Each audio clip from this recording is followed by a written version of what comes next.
High student, আজকে আমরা পড়বো কেমিক্যাল বন্ডিং এর মলিকুলার স্ট্রাকচার বা ভিভিটি, ভ্যালেন্স বন্ড থিওরি। এইটা পড়লে আমরা জানতে পারবো একটা কোভ্যালেন্ট মলিকুলের জিওমেট্রিক্যাল শেপ, তার আকৃতি কি হবে, এবং সেই মলিকুলে কতগুলো বন্ড পেয়ার আছে, কতগুলো লোন পেয়ার আছে, অর্থাৎ একটা কোভ্যালেন্ট মলিকুলের স্ট্রাকচার ভালোভাবে জানতে পারবো এই ভিভিটি পড়ার পর। তাহলে দেখো, একটা কম্পাউন্ডের স্ট্রাকচার জানতে গেলে আমাদেরকে ফার্স্ট জানতে হবে হাইব্রিডাইজেশন কি। না, হাইব্রিডাইজেশন একটা ডেফিনেশন আছে, দেখো সেই ডেফিনেশনটা আমাদের মুখস্থ করার দরকার নেই, জাস্ট একবার রিডিং পড়ো। The mixing of different shape and approximate equal energy atomic orbitals and redistribution of energy to form new orbitals of same shape and same energy. These new orbitals are called hybrid orbitals and the phenomenon is called hybridization. এবার দেখো hybridization কি বলে, এবার ব্যাপারটা বোঝার চেষ্টা করো। যে BCl3 মলিকুলের বির হাইব্রিডাইজেশন এখানে আমরা পেলাম sp2। কি করে হাইব্রিডাইজেশন ক্যালকুলেশন করতে হয় সে একটু পরে আসছি আমরা, একটা ফর্মুলা আছে প্লাস বিভিন্ন পদ্ধতি আছে, শর্ট ট্রিক্স আছে। তাহলে সাপোজ BCl3 বির হাইব্রিডাইজেশন যদি sp2 হয়, তাহলে এর মানে হচ্ছে যে এই BCl3 ফর্ম হওয়ার সময় বোরন তার s অরবিটালের একটি ইলেকট্রন এবং p অরবিটালে দুটো ইলেকট্রন এই Cl এর সঙ্গে বন্ডিং এ টেক পার্ট করছে।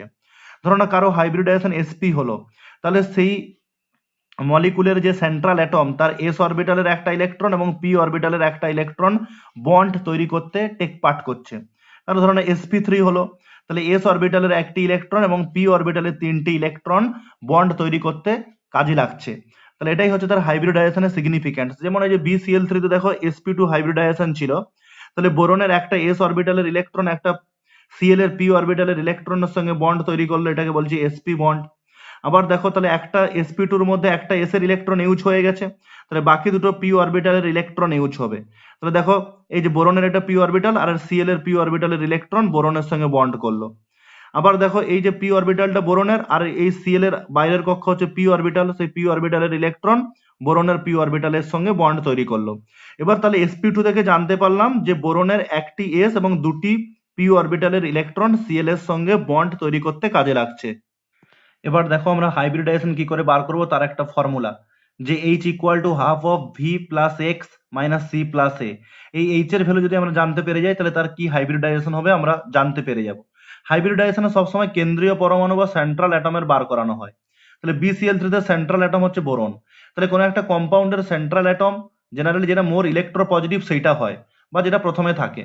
এবার এই যে H2O কম্পাউন্ডে আমরা সেন্ট্রাল অ্যাটম অক্সিজেনকে ধরি, দুই একটা এক্সেপশন আছে, না হলে যেটা মোর ইলেকট্রো পজিটিভ অ্যাটম সেটাই সেন্ট্রাল অ্যাটম বা যেটা ফার্স্ট থাকে। H2O H2S এদের ক্ষেত্রে এই সেকেন্ড বা সালফার বা অক্সিজেন গুলো হচ্ছে সেন্ট্রাল অ্যাটম হয়। তাহলে এবার দেখো এই ফর্মুলার যে ভিটা কি না, valence electron of central atom, অর্থাৎ কেন্দ্রীয় পরমাণুর বাইরের কক্ষে যটা ইলেকট্রন আছে। এক্স হচ্ছে ওই যৌগে কতগুলো একযোজি পরমাণু বা মনোভ্যালেন্ট অ্যাটম আছে। মনোভ্যালেন্ট কারা কারা, না হাইড্রোজেন আর যদি হ্যালোজেন থাকে তারা হচ্ছে মনোভ্যালেন্ট বা একযোজি। সি হচ্ছে চার্জ অফ ক্যাটায়ন, তাহলে দেখো এই ফর্মুলায় মাইনাস সি করা আছে, তাহলে কোনো কম্পাউন্ডের মাথায় যত পজিটিভ চার্জ থাকবে সেটা মাইনাস হয়ে যায় এইচ ক্যালকুলেশনের সময়। আর এ হচ্ছে চার্জ অফ অ্যানায়ন, তাহলে দেখো অ্যানায়নের চার্জটা উপরের ফর্মুলায় দেখো প্লাস এ করা আছে, অর্থাৎ অ্যানায়নের চার্জটা কম্পাউন্ডে যেটা থাকে সেটা অ্যাড করতে হয় এইচ বার করানোর সময়। তাহলে দেখো এই value of the H equal to 2, যদি এইচ এর ভ্যালু 2 হয় হাইব্রিডাইজেশন হবে sp। 3 হলে sp2, দেখো 3 এসে একটা p এ দুটো, টোটাল 3টে হয়ে গেল, এইচ এর ভ্যালু তাই 3। দেখো এইচ এর ভ্যালু 4 হলে তাহলে sp3, তাহলে p এ তিনটা অরবিটাল আছে, তিনটাই ইউজ হয়ে গেল। তাহলে 5 হলে দেখো sp3d, তাহলে এসে একটা p এ তিনটা, চারটা d তে একটা, পাঁচটা। 6 হলে দেখো sp3d2, 7 হলে sp3d3। তাহলে এইচ এর ভ্যালুর উপর ডিপেন্ড করে আমরা হাইব্রিডাইজেশন বার করে নিলাম। এবার দেখো এই যে sp3d হাইব্রিডাইজেশন, এটা কোন ডি অরবিটালটা। ডি তে তোমরা জানো পাঁচটা অরবিটাল আছে, dxy dxz dyz dx square minus y square dz square. তাহলে কোন ডি অরবিটাল, এগুলো কোশ্চেন আছে তোমাদের নিটে, জেই মেনে, জেই অ্যাডভান্সে, কেবিপিওয়াই ইটিসি তে। তাহলে দেখো sp3d হাইব্রিডাইজেশন হলে ডি অরবিটাল হচ্ছে dz স্কয়ার। sp3d2 হলে দেখো ডি অরবিটাল হচ্ছে dx square minus y square and dz square. আর sp3d3 হলে dxy dxz এন্ড dyz, এই তিনটে ডি অরবিটাল ইউজ হয়। আরেকটা হাইব্রিডাইজেশন হয় দেখো DsP2, সেটা আমরা এখানে কোভ্যালেন্ট মলিকুলে পাবো না। এটা হচ্ছে আমরা কমপ্লেক্স কম্পাউন্ড বা কোঅর্ডিনেশন কম্পাউন্ড যখন পড়বো ক্লাস 12 এর চ্যাপ্টারে, তখন কিছু কমপ্লেক্স কম্পাউন্ডের হাইব্রিডাইজেশন DsP2 হয়। সেক্ষেত্রে ডি হচ্ছে d x square minus y square orbital. এবার দেখো ক্যালকুলেশন অফ লোন পেয়ার, অর্থাৎ একটা কোভ্যালেন্ট মলিকুলের সেন্ট্রাল অ্যাটমে কতগুলো লোন পেয়ার বা নিঃসঙ্গ ইলেকট্রন জোড়, অর্থাৎ কত জোড়া ইলেকট্রন তার বন্ডিং এ অংশগ্রহণ করেনি, কত জোড়া ভ্যালেন্স ইলেকট্রন তার বন্ডিং এ টেক পার্ট করে নি, সেটা আমরা ক্যালকুলেশন। দেখো lone pair equal to L equal to formula দেখো H minus X minus D. না এইচটা হচ্ছে কি, না এই যে একটু আগে আমরা এইচ যে বার করলাম যে ফর্মুলা দিয়ে, সেই ফর্মুলা দিয়ে এইচ বার করে নিলে এইচটা হচ্ছে অ্যাকচুয়ালি একটা কম্পাউন্ডের total bond pair plus total lone পেয়ারের যোগফল। সাপোজ ধরুন এই যে একটা ওয়াটার মলিকুল, এই ওয়াটার মলিকুলে দুটো লোন পেয়ার আছে, আমরা জানি বলে এঁকে দিলাম, একটু পরে তোমরাও বার করতে পারবে। দেখো তাহলে এই অক্সিজেনের দুটো লোন পেয়ার দুটো বন্ড পেয়ার, তাহলে এইচ এর ভ্যালু 4 বেরাবে এইচ টু এর ক্ষেত্রে, অক্সিজেনের ক্ষেত্রে। তাহলে সেরকম এইচ হচ্ছে একটা কম্পাউন্ডের total BP plus total LP. আর ডিটা কি না দ্বিযোজী পরমাণু, ডাইভ্যালেন্ট অ্যাটমের সংখ্যা। আর এক্স তো আমরা কি জানি একযোজী পরমাণুর সংখ্যা। তাহলে এইভাবে আমরা লোন পেয়ার বার করতে পারবো একটা কম্পাউন্ডে। এবার তাহলে দেখো NH3 এর হাইব্রিডাইজেশন বার করো, কতগুলো লোন পেয়ার আছে বার করো। না দেখো নাইট্রোজেনের ভ্যালেন্স ইলেকট্রন হচ্ছে 5, গ্রুপ 15 এর এলিমেন্ট, এবং তিনটে মনোভ্যালেন্ট অ্যাটম আছে, তিনটে হাইড্রোজেন আছে, কোনো ক্যাটায়ন বা অ্যানায়নের চার্জ নেই, তাই ওগুলো কিছু বসাইনি। তাহলে দেখো 8 এর 2 4। তাহলে এইচ এর ভ্যালু 4 হলে তোমরা জানো হাইব্রিডাইজেশন হয় sp3, একটু আগে লিখেছি। আর লোন পেয়ার সমান তো formula H minus X minus D. তাহলে এইচ এর ভ্যালু 4, এক্স এর ভ্যালু দেখো তিনটে একযোজী পরমাণুর আছে আর কোনো দ্বিযোজী পরমাণু নেই, তাহলে লোন পেয়ার হবে একটি। দেখো SF4 এর ক্ষেত্রে সালফারের ভ্যালেন্স ইলেকট্রন 6 আর একযোজী পরমাণুর সংখ্যা 4, কোনো দ্বিযোজী ত্রিযোজী নেই। না সালফার দ্বিযোজী হলে ওটা কেন্দ্রীয় পরমাণু, কেন্দ্রীয় পরমাণু ছাড়া আর কটা দ্বিযোজী আছে আমরা দেখি। যাই হোক, এবং দ্বিযোজী পরমাণু থাকলেও আমার হাইব্রিডাইজেশনে তো আমার ডির কোনো স্থান নেই, লোন পেয়ার বার করতে গেলে ডিটা কাজে লাগে, ডাইভ্যালেন্ট অ্যাটমটা কাজে লাগে। তাহলে দেখো 10 এর 2, তাহলে 5, 5 হলে sp3d। এবার লোন পেয়ার বার করো H minus X minus D. H এর ভ্যালু 5, দেখো এক্স এর ভ্যালু 4। এবার ডি এখানে নেই, ডি মানে কেন্দ্রীয় পরমাণু ছাড়া কোনো দ্বিযোজী পরমাণু নেই, তাই একটি লোন পেয়ার আছে এসে। দেখো NH4 প্লাস এর ক্ষেত্রে নাইট্রোজেনের ভ্যালেন্স ইলেকট্রন 5, চারটে একযোজী পরমাণু আছে, আর ক্যাটায়নের চার্জ 1 আছে, সেটা মাইনাস হবে, ক্যাটায়নের চার্জটা মাইনাস হয় এখানে ফর্মুলায়। তাহলে দেখো 8 এর 2 4, 4 হলে হাইব্রিডাইজেশন sp3। এবার লোন পেয়ার দেখো এইচ এর ভ্যালু হচ্ছে আমার এখানে 4, এক্স এর ভ্যালু 4, কোনো তো ডি নেই, তাহলে লোন পেয়ার 0। দেখো SOCl2 এর ক্ষেত্রে সালফারের ভ্যালেন্স ইলেকট্রন 6 আর দুটো একযোজী পরমাণু আছে, আর দ্বিযোজী পরমাণুর তো কোনো স্থান নেই হাইব্রিডাইজেশন বার করার জন্য। তাহলে 8 এর 2 4 হলো, হাইব্রিডাইজেশন হলো sp3। এবার দেখো লোন পেয়ার হচ্ছে এইচ এর ভ্যালু 4, এক্স এর ভ্যালু দুটো মনোভ্যালেন্ট আছে আর একটি দ্বিযোজী আছে ডাইভ্যালেন্ট ডি, তাহলে একটি লোন পেয়ার। দেখো PO4 3 এর ক্ষেত্রে ফসফরাসের ভ্যালেন্স ইলেকট্রন 5 আর অ্যানায়নের চার্জ যোগ হয়। তাহলে 8 এর 2 4, 4 হলে sp3, লোন পেয়ার দেখো এইচ এর ভ্যালু 4, এক্স এর ভ্যালু তো নেই, আর ডি এর ভ্যালু 4, চারটে অক্সিজেন আছে, ডাইভ্যালেন্ট 4, তাহলে লোন পেয়ার 0। দেখো XCO3 এর ক্ষেত্রে জেননের বা নিষ্ক্রিয় মৌলের বাইরের কক্ষে 8টি ইলেকট্রন থাকে, কোনো দ্বিযোজী মানে একযোজী পরমাণু নেই বা কোনো ক্যাটায়ন অ্যানায়নের চার্জ নেই, তাহলে শুধু 8 এর 2 4, 4 হলে sp3। আর লোন পেয়ার তো তোমরা বার করতে জানো H minus X minus D, H এর ভ্যালু 4, এক্স নেই, ডি তিনটে, তাই একটি লোন পেয়ার। এবার দেখো আমরা হাইব্রিডাইজেশন বার করতে পারছি, লোন পেয়ার জেনে যাচ্ছি, এবার কম্পাউন্ডের স্ট্রাকচার কি হবে তার জন্য একটা লিস্ট আছে, সেটা তোমাদের মনে রাখতে হবে। যে কোনো কম্পাউন্ডের sp3 হাইব্রিডাইজেশন হলে একটা লোন পেয়ার থাকলে কি স্ট্রাকচার হয়, পুরো লিস্টটা দিচ্ছি দেখো। দেখো যদি এইচ এর ভ্যালু 2 হয়, এটা হচ্ছে বন্ড পেয়ার, এটা লোন পেয়ার, এটা হাইব্রিডাইজেশন, এটা স্ট্রাকচার নেম, এটা এক্সাম্পল, এইভাবে পড়বো। তাহলে এইচ এর value 2, bond pair 2, lone pair 0। তাহলে এইচ সমান তো বিপি প্লাস এলপির যোগফল, তাহলে এইচটা হচ্ছে বিপি এলপির যোগফলটাই হবে। তাহলে যদি এইচ এর ভ্যালু 2, বন্ড পেয়ার দুটো, হাইব্রিডাইজেশন, তাহলে sp, স্ট্রাকচার নাম হচ্ছে লিনিয়ার বা সরল রৈখিক। একটা এক্সাম্পল যেমন BeCl2। এই স্ট্রাকচার গুলো কেমন দেখতে হয় আমরা এই বক্সটার পরেই পড়বো। দেখো তাহলে এইচ এর value 3, bond pair 3, lone pair 0, তাহলে হাইব্রিডাইজেশন হবে sp2, শেপ হবে ট্রাইগোনাল প্ল্যানার বা ত্রিকোণীয় সমতলীয় সমতলীয় বা ত্রিভুজাকৃতি। এক্সাম্পল একটা BCl3 হবে, BF3 হবে, ইট ইজ। দেখো যদি এইচ এর value 3, bond pair 2, loan pair 1 হয়, তাহলে হাইব্রিডাইজেশন সেই sp2, তখন স্ট্রাকচারের নাম বেন্ড বা কৌণিক, একটা এক্সাম্পল যেমন SO2। দেখো এইচ এর ভ্যালু 4 হলে একবার বন্ড পেয়ার 4টা, লোন পেয়ার 0, তখন হাইব্রিডাইজেশন সেই sp3, স্ট্রাকচার নাম হবে টেট্রাহাইড্রাল বা চতুস্তলকীয়, একটা এক্সাম্পল যেমন CCl4। আবার এইচ এর ভ্যালু 4 হলে বন্ড পেয়ার 3, লোন পেয়ার 1 হতে পারে, তাহলে তখন শেপ হবে দেখো পিরামিডাল, এক্সাম্পল NH3। আবার দেখো এইচ এর ভ্যালু 4 হলে বন্ড পেয়ার 2, লোন পেয়ার 2 হতে পারে, তখন শেপ হবে ভি শেপড বা একে বেন্টও বলা হয়, যেমন এক্সাম্পল H2O। দেখো এইচ এর ভ্যালু 5 হলে বন্ড পেয়ার 5, লোন পেয়ার 0, তখন হাইব্রিডাইজেশন sp3d, আর শেপ হচ্ছে TBP মানে ট্রাইগোনাল বাইপিরামিডাল, এটা এক্সাম্পল PCl5। আবার দেখো এইচ এর ভ্যালু 5 হলে বন্ড পেয়ার 4, লোন পেয়ার 1 হলে তখন স্ট্রাকচার হবে সিসো বা ডিস্টোরেটেড টেট্রাহাইড্রাল, মানে হচ্ছে বিকৃত চতুস্তলক বা বলা হয় সিসো, যেমন এক্সাম্পল SF4। আবার দেখো এইচ এর ভ্যালু 5 হলে bond pair 3, lone pair 2, hybridization তো সেই sp3d হবে যেহেতু এইচ এর ভ্যালু সেম আছে, তাহলে শেপ হচ্ছে টি শেপড বা টি আকৃতি, ICl3। আবার এইচ এর ভ্যালু 5 কে দুভাগে ভাগ করলাম, দেখো বন্ড পেয়ার 2 লোন পেয়ার 3, তাহলে স্ট্রাকচার হচ্ছে লিনিয়ার, আর এক্সাম্পল হচ্ছে XCF2। দেখো এইচ এর value 6, bond pair 6, lone pair 0, hybridization তো sp3d2 হয় এইচ এর ভ্যালু 6 হলে। শেপ হচ্ছে অক্টাহাইড্রাল বা অষ্টতলক, এক্সাম্পল SF6। আবার এইচ এর ভ্যালু 6 কে দেখো বন্ড পেয়ার 5 লোন পেয়ার 1 এ ভাঙলাম, তাহলে স্ট্রাকচার হবে স্কোয়ার পিরামিডাল, এক্সাম্পল XCOF4। আবার এইচ এর ভ্যালু 6 হলে বন্ড পেয়ার 4 লোন পেয়ার 2 হলে তখন স্ট্রাকচারের নাম square planar, XCF4 example. Square planar মানে বর্গ সমতলীয়। দেখো যখন এইচ এর ভ্যালু 7, তখন আমার বন্ড পেয়ার 7 লোন পেয়ার 0 হলে sp3d3 তো হাইব্রিডাইজেশন, স্ট্রাকচারের নেম হচ্ছে PBP, pentagonal bipyramidal, example হচ্ছে IF7।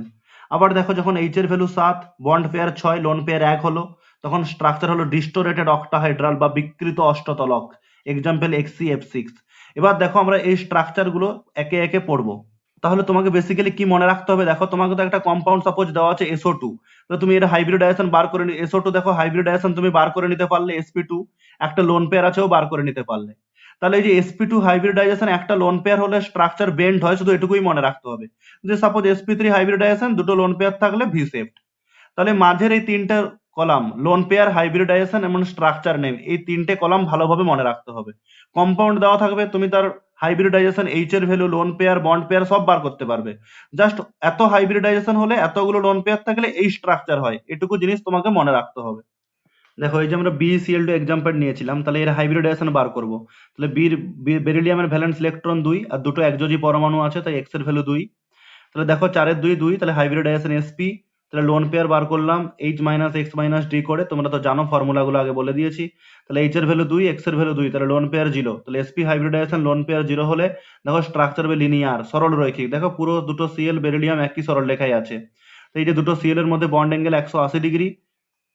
এবার দেখো BCl3 এর ক্ষেত্রে, তো BCl3 এর ক্ষেত্রে হাইব্রিডাইজেশন বার করলাম ওই ফর্মুলায়, sp2 হলো লোন পেয়ার 0।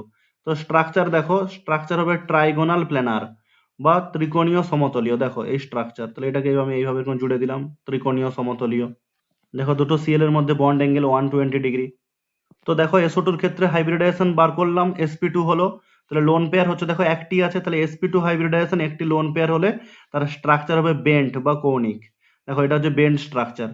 তাহলে এই যে অক্সিজেন গুলো ডাইভ্যালেন্ট বলে, দেখো ডবল বন্ড দ্বারা সালফারের সঙ্গে অ্যাটাচড আছে। যারা একযোজি ছিল তারা একটা করে বন্ড দ্বারা যুক্ত ছিল, ডাইভ্যালেন্ট হলে দুটো হবে। আবার যদি কেউ ট্রাইভ্যালেন্ট হয়, তিনটে করে বন্ড দ্বারা সেন্ট্রাল অ্যাটমের সঙ্গে অ্যাটাচ থাকবে। দেখো CCl4 এর ক্ষেত্রে তো কার্বনের ভির ভ্যালু ভ্যালেন্স ইলেকট্রন 4 আর 4টে মনোভ্যালেন্ট আছে, তাই হাইব্রিডাইজেশন sp3 বেরালো, H এর ভ্যালু যেহেতু 4। হাইব্রিডাইজেশন গুলো তোমরা ওই একই ফর্মুলা লাগিয়ে বারবার বার করে নিতে পারবে, তাই আমি বারবার আর বলছি না হাইব্রিডাইজেশন বার করানোটা। লোন পেয়ারটাও সিমিলার একইভাবে বার করে নিতে পারবে, যেটা বললাম H - X - D করে। তাহলে এই ক্ষেত্রে দেখো লোন পেয়ার 0 হলো। তাহলে sp3 হাইব্রিডাইজেশন লোন পেয়ার 0 হলে স্ট্রাকচার কি হয় না, টেট্রাহাইড্রাল স্ট্রাকচার। দেখো এখানে প্রত্যেকটা Cl এর মধ্যে বন্ড অ্যাঙ্গেল হচ্ছে 109 ডিগ্রি 28 মিনিট।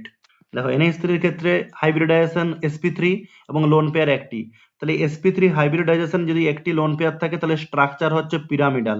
এটা হচ্ছে দেখো পিরামিডাল শেপ, তুমি এইভাবে জয়েন্ট করে দিতে পারো, তাহলে এটা হচ্ছে পিরামিডাল। তাহলে দেখো আগেই বলেছি যে H2 এর ক্ষেত্রে সেন্ট্রাল অ্যাটম অক্সিজেন, তাহলে তার ভ্যালেন্স ইলেকট্রন 6, ভি বলতে ভ্যালেন্স ইলেকট্রনকে বোঝাচ্ছি আমি। তাহলে দেখো H এর ভ্যালু 4 বেরালো, হাইব্রিডাইজেশন sp3 আর লোন পেয়ার দেখো 2। তাহলে sp3 হাইব্রিডাইজেশনে দুটো লোন পেয়ার হলে স্ট্রাকচার হবে ভি শেপড বা একে আমরা বেন্ড শেপও বলতে পারি। দেখো এই লোন পেয়ার গুলো বাদ দিয়ে দেখো H2 স্ট্রাকচারটা উল্টো ভির মতন দেখতে, এটাকে বলবো আমরা ভি শেপড। দেখো PCl5 এর ক্ষেত্রে হাইব্রিডাইজেশন sp3d লোন পেয়ার 0, তাহলে sp3d হাইব্রিডাইজেশন লোন পেয়ার 0 হলে স্ট্রাকচার হয় টিবিপি বলি আমরা, ট্রাইগোনাল বাই পিরামিডাল। এবার দেখো তার স্ট্রাকচারটা এরকম দেখতে হয়। এবার দেখো দুটি বন্ড, একটি উপরের দিকে একটি নিচের দিকে আছে, ওই দুটি বন্ডকে আমরা বলি অ্যাক্সিয়াল বন্ড বা অক্ষীয় বন্ড। আর বাকি যে তিনটে বন্ড দেখো কোন বরাবর আছে ট্রাইঅ্যাঙ্গেলের, সেগুলোকে বলা হচ্ছে ইকুইটোরিয়াল বন্ড বা নিরক্ষীয় বন্ড। এবার যে সমস্ত কম্পাউন্ডে এই এক্সিয়াল আর ইকুইটোরিয়াল বন্ড থাকে তাদের ক্ষেত্রে সমস্ত বন্ধন সমতুল্য নয় বা সমান নয়, কারণ এক্সিয়াল বন্ধনগুলো বেশি দুর্বল হয় ইকুইটোরিয়াল বন্ডের থেকে। না কেন দুর্বল হয় সেটা আমরা বেন্ডস রুল পড়ার পর এর পরের ভিডিওতে জানতে পারবো। তো আপাতত মনে রাখবে যে এক্সিয়াল বন্ডগুলো উইকার দেন ইকুইটোরিয়াল, বা এক্সিয়াল বন্ডগুলো দৈর্ঘ্যে বড় হয় ইকুইটোরিয়াল বন্ডের থেকে। তাহলে এই পয়েন্টটি খুব ইম্পর্টেন্ট, দেখো যাদের ক্ষেত্রে এক্সিয়াল আর ইকুইটোরিয়াল বন্ড থাকবে তাদের ক্ষেত্রে all bonds are not equal. তোমাকে কোশ্চেন আসবে যে কোন কম্পাউন্ডে সমস্ত বন্ধন সমতুল্য নয়, তাহলে যাদের এক্সিয়াল ইকুইটোরিয়াল বন্ড পাবে তুমি তাদের ক্ষেত্রে অ্যান্সারটা হবে। দেখো তোমাকে একটা কোশ্চেন আসতে পারে যে hybridization of the PCl5 in solid স্টেটে কি হয়। তাহলে সলিড স্টেটে PCl5 হচ্ছে PCl4+ and PCl6- A dissociated করে। তখন দেখো PCl4+ এর হাইব্রিডাইজেশন sp3 আর PCl6- এর হাইব্রিডাইজেশন sp3d2। তাহলে PCl5 এর সলিড স্টেটে হাইব্রিডাইজেশন হবে sp3 এন্ড sp3d2, এটাই অ্যান্সার হবে। একসঙ্গে বলতে হবে sp3 এন্ড sp3d2। দেখো আবার একটা কোশ্চেন আছে যে সলিড স্টেটে PBr5 বা PI5 এর হাইব্রিডাইজেশন কি। না, PBr5 সলিড স্টেটে ভেঙে গিয়ে PBr4+ এন্ড Br- ফর্ম করে। তাহলে PBr4+ এর হাইব্রিডাইজেশন sp3। সিমিলারলি PI5 টাও PBr5 এর মতো PI4+ আর I- এ ভাঙে।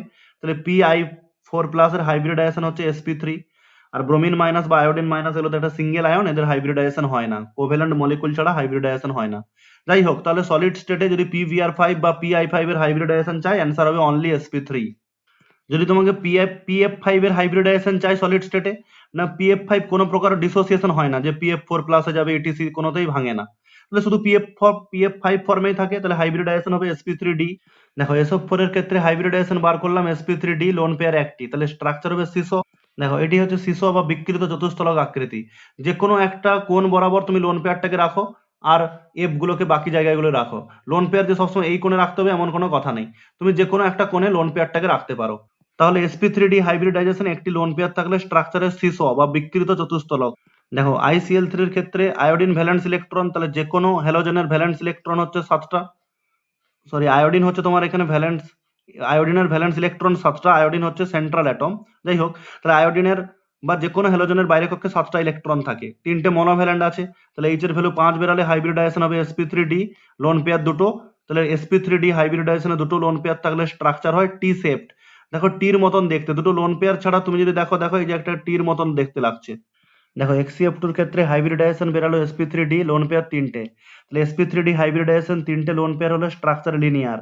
দেখো লোন পেয়ার গুলো ছাড়া Xc আর দুটো F একই সরলরেখায় আছে, তাই এটা লিনিয়ার স্ট্রাকচার। দেখো একটা মলিকুল PCl3F2, তাহলে হাইব্রিডাইজেশন বেরালো sp3d, H এর লোন পেয়ার 0। তাহলে দেখো এই যে দুটো ফ্লুরিনকে সবসময় আমি এক্সিয়াল পজিশনে রেখেছি, এই স্ট্রাকচারটাকে দিয়ে কারেক্ট দিয়েছি। কিন্তু যদি ফ্লুরিন গুলোকে ইকুইটোরিয়ালে রাখি তখন এই স্ট্রাকচারটাকে আমি ইনকারেক্ট বলছি। না, একটা রুল আছে বেন্ডস রুল, এর পরের ভিডিওতে আমরা পড়বো বলেছি।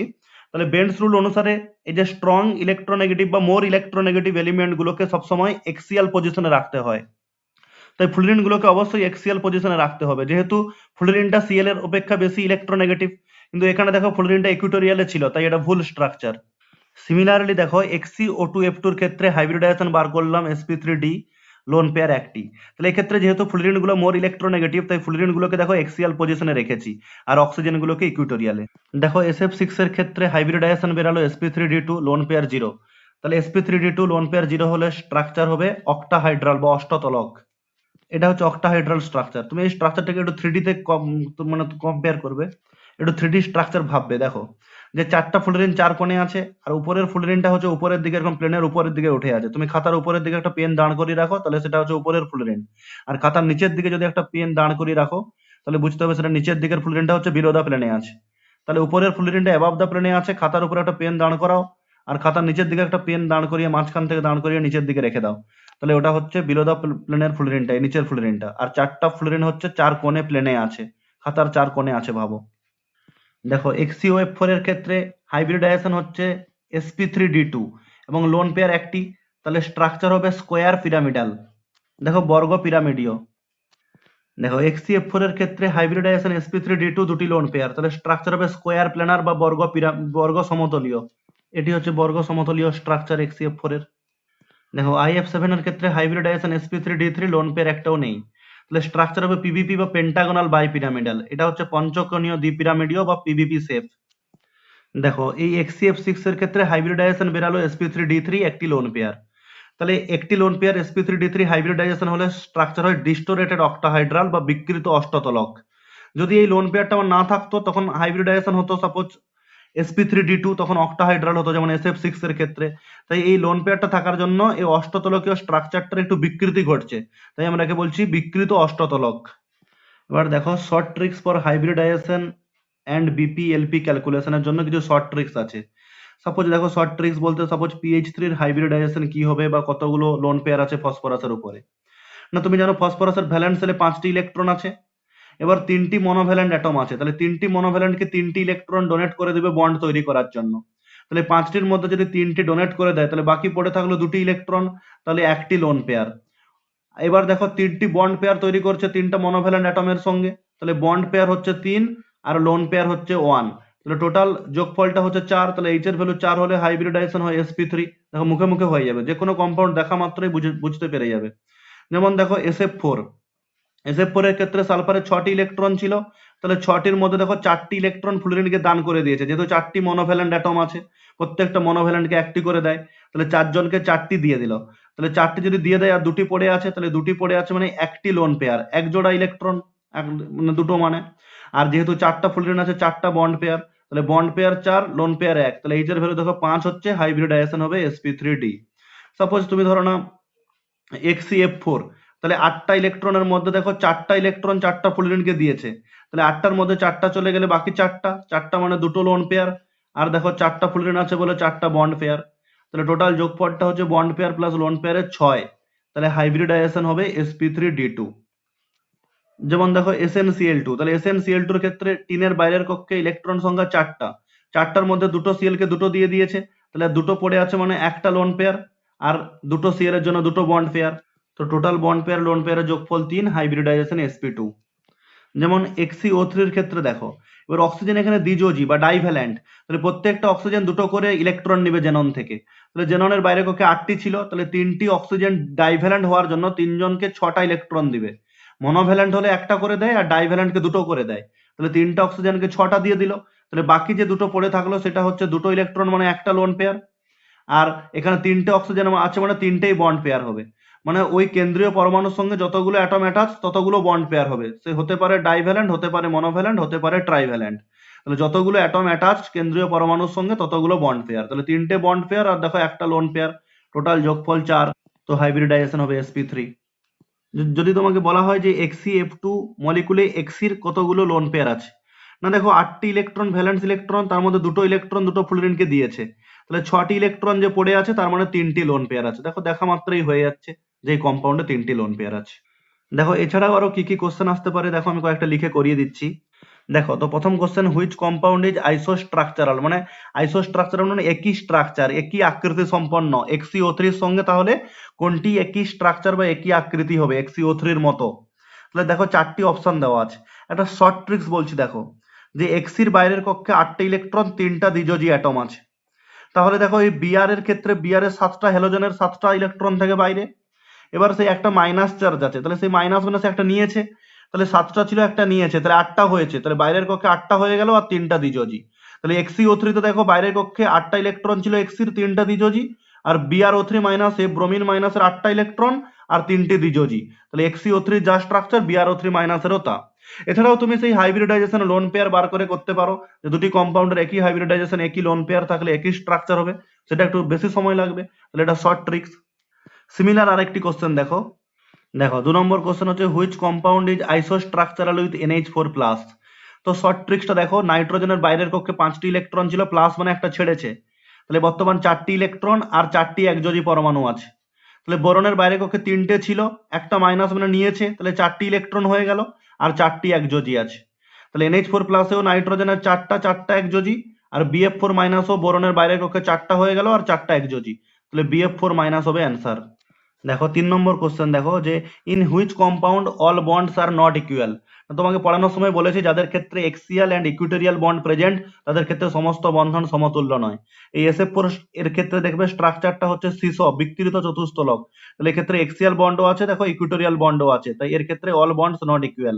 আর বাকি দেখো, বাকি যে 3টে অপশন কারো ক্ষেত্রে এক্সিয়াল ইকুইটোরিয়াল বন্ড নেই। তো 4 নম্বর কোশ্চেন দেখো, যে SF6 মলিকুলে কতগুলো 180 ডিগ্রির বন্ড অ্যাঙ্গেল আছে আর কতগুলো 90 ডিগ্রির বন্ড অ্যাঙ্গেল আছে। না দেখো 180 ডিগ্রির বন্ড অ্যাঙ্গেল 3টে, দেখো এটা একটা 180 ডিগ্রি বন্ড অ্যাঙ্গেল, এটা একটি, এবং উপর থেকে নিচের দিকে একটি, তাহলে 180 ডিগ্রির বন্ড অ্যাঙ্গেল হচ্ছে তোমার 3।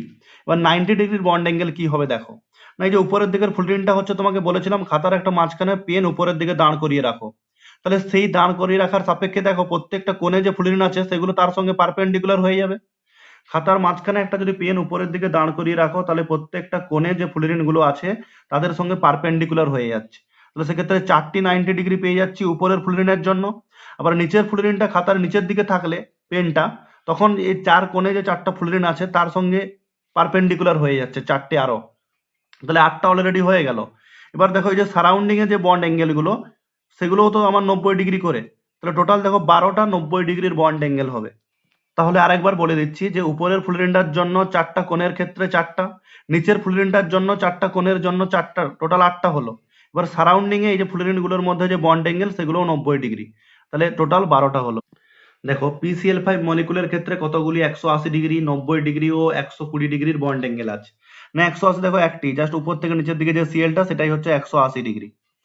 এবার 120 কটা দেখো, না 3টে হবে, এই যে এই দুটো সিএল এর মধ্যে বন্ড অ্যাঙ্গেল, এই দুটো সিএল আর এই দুটো সিএল, তাহলে 120 ডিগ্রির বন্ড অ্যাঙ্গেল 3। এবার 90 ডিগ্রির কটা দেখো, না দেখো যে উপরের সিএলটা তো প্লেনের উপরের দিকে আছে, সে যেরকম আগের প্রবলেমটার মতো বললাম, তাহলে সেই সিএলটার জন্য প্লেনের 3টা সিএল এর সঙ্গে পারপেন্ডিকুলার হচ্ছে উপরের সিএলটা, তাহলে তখন 3টে 90 ডিগ্রি। আবার দেখো নিচের সিএলটার সঙ্গে প্লেনে যে 3টা সিএল আছে সেটা পারপেন্ডিকুলার হচ্ছে, তাহলে টোটাল 3 3 6টা 90 ডিগ্রির বন্ড অ্যাঙ্গেল আছে। তো 6 নম্বর কোশ্চেন দেখো যে which of the following has pyramidal shape? না পিরামিডাল বলতে এখানে যার sp3 hybridization and 1 lone pair থাকবে সেটা পিরামিডাল হতে পারে। তাহলে দেখো এই যে H3O প্লাস এর ক্ষেত্রে হাইব্রিডাইজেশন বার করো, যে এখানে আমার হাইব্রিডাইজেশন হচ্ছে দেখো অক্সিজেনের ভ্যালেন্স ইলেকট্রন 6, 3টে মনোভ্যালেন্ট আছে আর ক্যাটায়নের চার্জ 1 আছে, সেটা বাদ যাবে, তাহলে হাইব্রিডাইজেশন হয়ে যাচ্ছে আমার sp3। দেখো এইচ যেহেতু আমার এইচ এর ভ্যালু 4 আসছে, এবং লোন পেয়ারের সংখ্যা দেখো 4 - 3, এইচ এর ভ্যালু 4, এক্স এর ভ্যালু 3, তাহলে 1, তাহলে sp3 হাইব্রিডাইজেশন 1 লোন পেয়ার হলে সেটা পিরামিডাল হয়। এছাড়া তোমার স্কোয়ার পিরামিডালও হতে পারতো, তো আমার যে কোনো পিরামিডাল হলে হবে, সিম্পল পিরামিডাল বা স্কোয়ার পিরামিডাল, নামের শেষে যদি পিরামিডাল থাকে তাহলে সেটা স্কোয়ার পিরামিডাল হলেও হতো, কিন্তু আমার এখানে কোনো স্কোয়ার পিরামিডাল অপশন থাকবে না যদি পিরামিডাল থাকে, বা যদি আমার স্কোয়ার পিরামিডাল থাকে তাহলে নর্মাল পিরামিডালটা থাকবে না অপশনে। এনাদার একটা রুল আছে হাইব্রিডাইজেশন বার করানোর জন্য। সাপোজ PCl3 এর হাইব্রিডাইজেশন বার করব, তো ফসফরাসের বাইরের কক্ষের ইলেকট্রনিক কনফিগারেশনটা করো। দেখো 3s2 3p3, তাহলে 3p3 তে 3টে আনপেয়ার্ড ইলেকট্রন আছে, তাহলে 3টে সিএল এর সঙ্গে কোভ্যালেন্ট বন্ড করবে, একটি ফসফরাস ইলেকট্রন দিল, একটি সিএল দিল। তাহলে দেখো ভ্যালেন্ট সেলে এস sp3 হাইব্রিডাইজেশন হলো, ভ্যালেন্ট সেলে এস থেকে ইলেকট্রন ছিল, তাহলে হাইব্রিডাইজেশন হলো sp3 এবং s এর এক জোড়া দেখো ইলেকট্রন আছে যেটাকে বলি আমরা লোন পেয়ার। ভ্যালেন্স হলে যদি এরকম জোড় জোড় ইলেকট্রন থাকে, এক জোড়া দু জোড়া, তাহলে দুটো লোন পেয়ার হতো, দু জোড়া থাকলে এক জোড়া আছে এখানে, তাই এটা হচ্ছে 1 লোন পেয়ার আর 3টে বন্ড পেয়ার, টোটাল এইচ এর ভ্যালু 4, তাই দেখো হাইব্রিডাইজেশন sp3। যেমন XCF4 এর ক্ষেত্রে XC বা সবসময় কেন্দ্রীয় পরমাণুর বাইরের কক্ষের ইলেকট্রনিক কনফিগারেশনটা করো, না 5s2 5p6।